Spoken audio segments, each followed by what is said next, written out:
Salve, salve galera! Fernando aqui mais uma vez e hoje vamos dar início a um conteúdo bastante importante para a sua prova, que é o conteúdo de sistemas operacionais. Fernando, o que é um sistema operacional? Eu já vi isso aí, eu tenho uma noção do que seja, mas explique para mim de forma mais aprofundada. Se você nesse momento está assistindo essa aula pelo seu computador, tem um sistema operacional funcionando aí. Se você está no seu celular, tem um sistema operacional.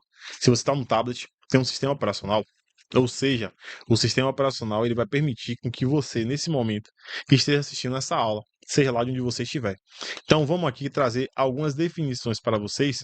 E a primeira é: um sistema operacional, turma, ele é um software fundamental. Eu posso chamar ele também de software básico. Ele é um software básico. Por que ele é um software básico, Fernando?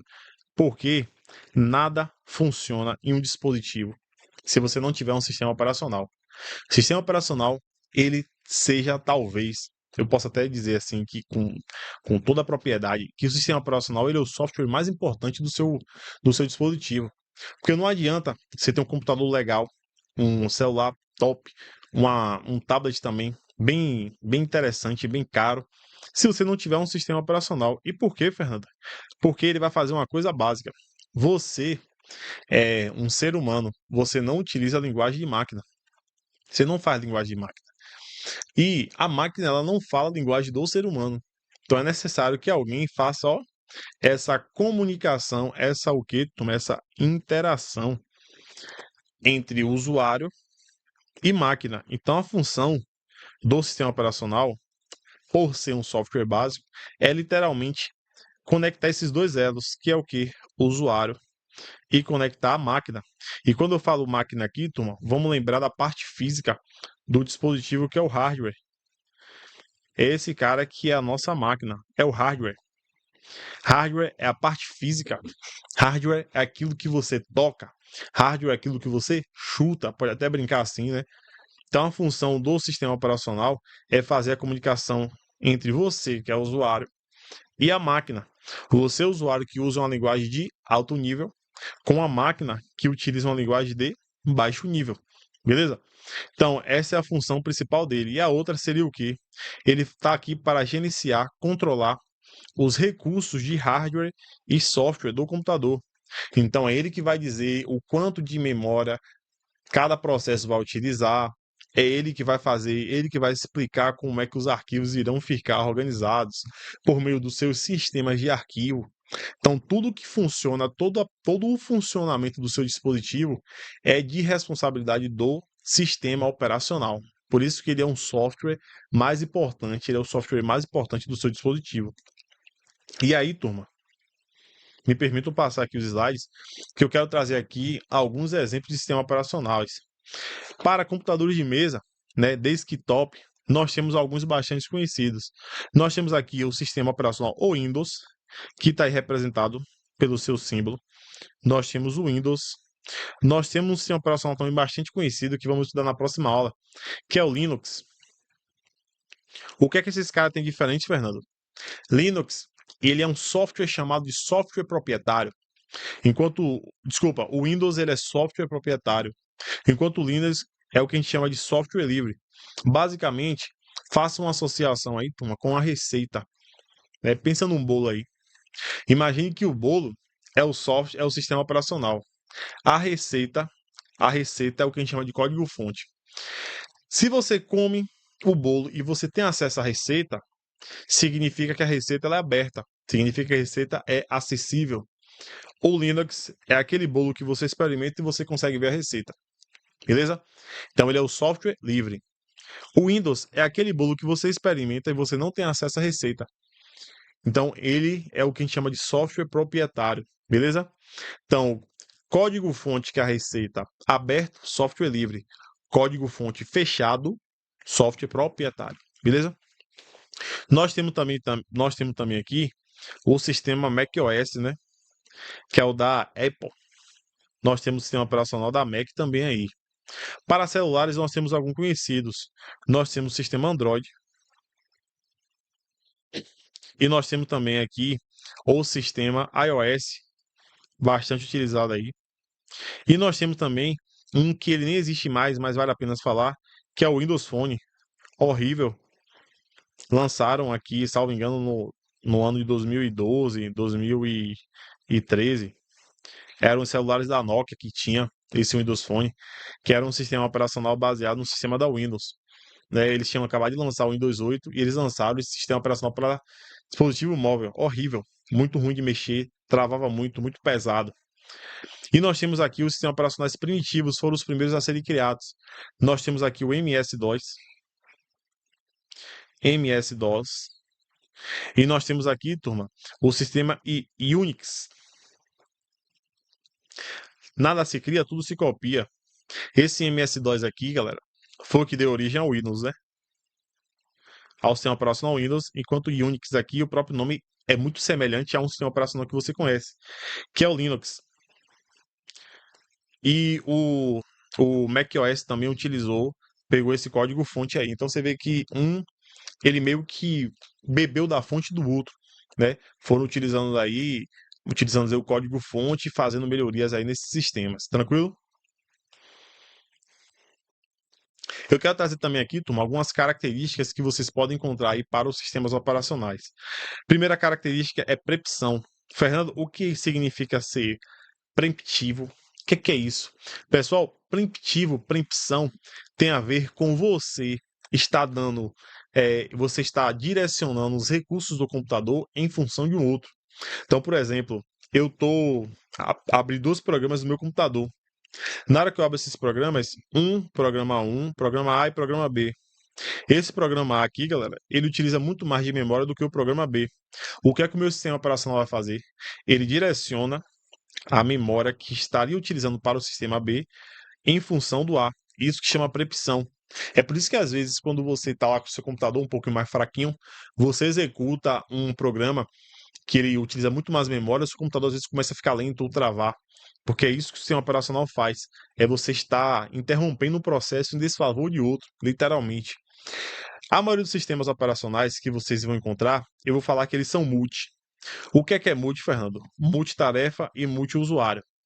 Porém, existem sistemas operacionais não tão comuns hoje, mas os primitivos principalmente, que eles eram monotarefa e monousuário. Mas hoje, os sistemas são multitarefa e multiusuário. O que é isso, Fernando? Ser multitarefa e multiusuário? Pessoal, multitarefa significa que ele consegue realizar várias tarefas de forma simultânea. Monotarefa, uma tarefa apenas, né, um processo apenas. Multiusuário significa que ele consegue ter vários e vários usuários utilizando aquele dispositivo. E o monousuário, você só pode ter um tipo de usuário, beleza? Então você vai lembrar que o sistema operacional hoje, atualmente, eles são o quê? Eles utilizam o modo de preempção, eles são multitarefa e eles são multiusuário. Show? Vamos avançar. E aqui, turma, eu quero fazer uma divisão com vocês, quero fazer uma breve explanação, que isso aqui é o que eu julgo ser muito mais importante no sistema operacional. Vou desenhar um retângulo aqui, bem grandão assim, e aqui eu quero colocar algumas coisas para vocês, ó. Vamos fazer umas subdivisões aqui. Desenhar aqui ele mais no padrão. Vamos lá. Pessoal, esse meu retângulo que eu acabei de dividir é o que eu chamo de sistema operacional. Isso aqui é o sistema operacional, beleza? Aqui em cima, eu tô aqui, ó. Nós estamos aqui, os usuários. E aqui embaixo, a gente tem a máquina, a parte física. Nós temos o hardware, certo?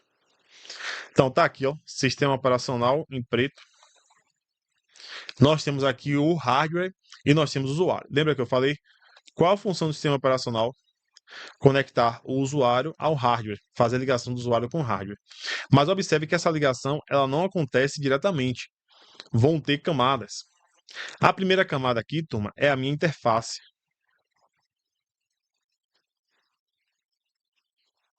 A minha camada aqui, a primeira, é o que eu chamo de interface. Eu coloquei aqui uma definição para vocês de interface, me permitam só passar o slide para a gente ver. Interface é o que, Fernando? É o modo, olha, como ocorre a comunicação entre as partes que não podem se comunicar diretamente.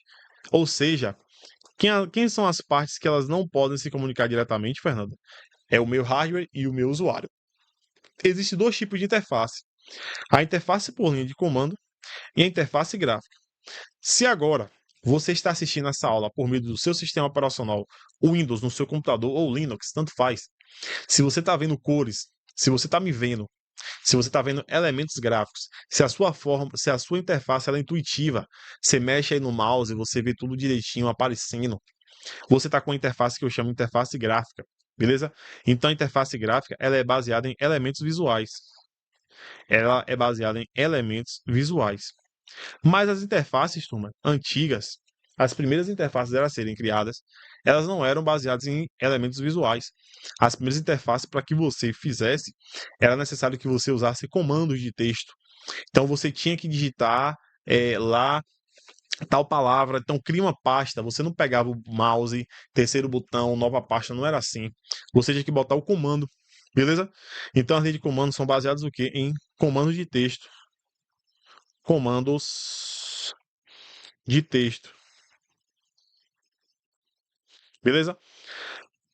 Hoje, os sistemas operacionais, principalmente Linux e Windows, eles têm as dois tipos de interface, predominantemente gráfica, mas você pode usar a interface de texto tranquilamente, beleza? Então, essa é a minha interface, é a sua área de comando. Se você está na interface gráfica, você consegue ver imagem, né? Se você manda um nude aí, você está vendo aqui, ó, por meio da interface gráfica.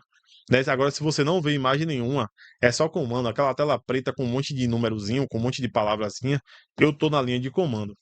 Aí o próximo cara, como você já viu o nome ali, é um cara chamado de Shell. O Shell ele fica aqui no meio. O que é que o Shell vai fazer, Fernando? Observe. O usuário quer criar uma pasta. Chegou aqui na interface, digitou o comando ou solicitou que fizesse a criação de uma pasta. A interface, ela não fala, né, o usuário, lembra que eu falei que a gente não fala comunicação, a gente não fala a linguagem do hardware, é necessário que ocorra um processo de traduções até que o hardware entenda, porque assim, turma, o hardware, ele vai entender aqui, o que ele vai entender aqui é uma corrente elétrica. O que chega para o hardware é um sinal, é uma corrente elétrica, mais 5 volts, menos 5 volts, né? Um códigozinho que vai acontecer lá para ele, né? Então, o hardware, ele não entende o que o usuário digitou lá, cria uma pasta. Ele fala com a interface chega para esse cara que é o Shell. E qual é a função do Shell? O Shell é o meu tradutor. Então, é o Shell que ele vai pegar o que você digitou aqui na interface e vai fazer o quê? Vai traduzir. Essa é a função do Shell. Ele coloca, esse modo de linguagem para que o hardware entenda. Então a função do Shell é traduzir. Só que observe que aqui debaixo do Shell tem um outro cara que você já viu ali, que é o kernel. Porque o Shell, ele não está falando diretamente ainda com o hardware. O kernel, turma, ele é como se fosse o cérebro do meu sistema operacional. Como assim, Fernando? Eu quero criar uma pasta, beleza? O usuário solicitou a interface mandou para o Shell que ele traduziu, e o Shell manda essa tradução para o kernel. Aí o kernel vai lá e manda o hardware, é o kernel que manda na porra toda, manda o hardware fazer aquela ação. Pessoal, vamos associar com o cérebro? Imagine que o hardware é o nosso corpo. Se eu estou nesse momento, ó, levantando minha mão, quem é que está comandando para que eu levante minha mão? Ó, estou levantando minha mão. Quem é que está comandando para que eu levante a mão aqui? É o cérebro. Ó, o cérebro manda, o corpo obedece. O kernel manda, o hardware obedece. Beleza? Então o kernel ele funciona como se fosse o cérebro. Show? Tá aqui ele. É ele que gerencia o sistema operacional, o funcionamento. É o principal subsistema.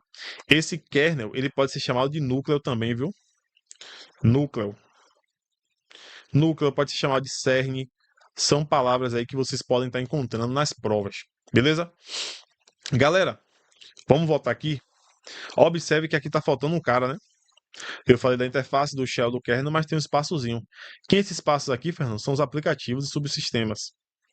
É aqui que ficam os aplicativos, porque o sistema operacional, por si só, ele não funciona sem os aplicativos, beleza?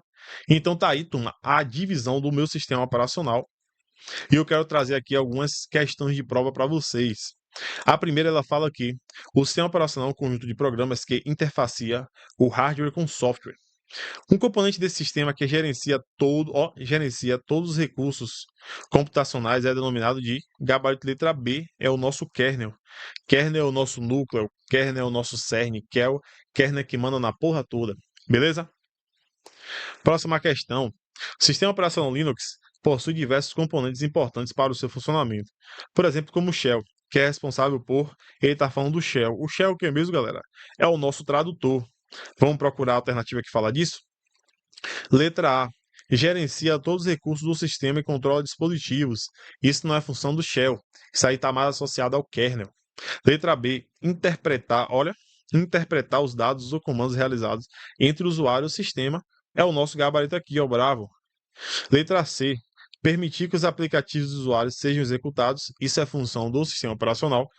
Carregar o sistema operacional de um computador na memória. Isso aí é função da nossa memória RAM. Não é o caso aqui. Ativar a placa de vídeo, o mouse e o teclado também não é função do Shell. Shell e kernel são duas partes essenciais do sistema operacional Linux. O primeiro, que é o Shell, serve para interpretar os comandos do usuário. O segundo, que é o kernel, serve para controlar os dispositivos do computador.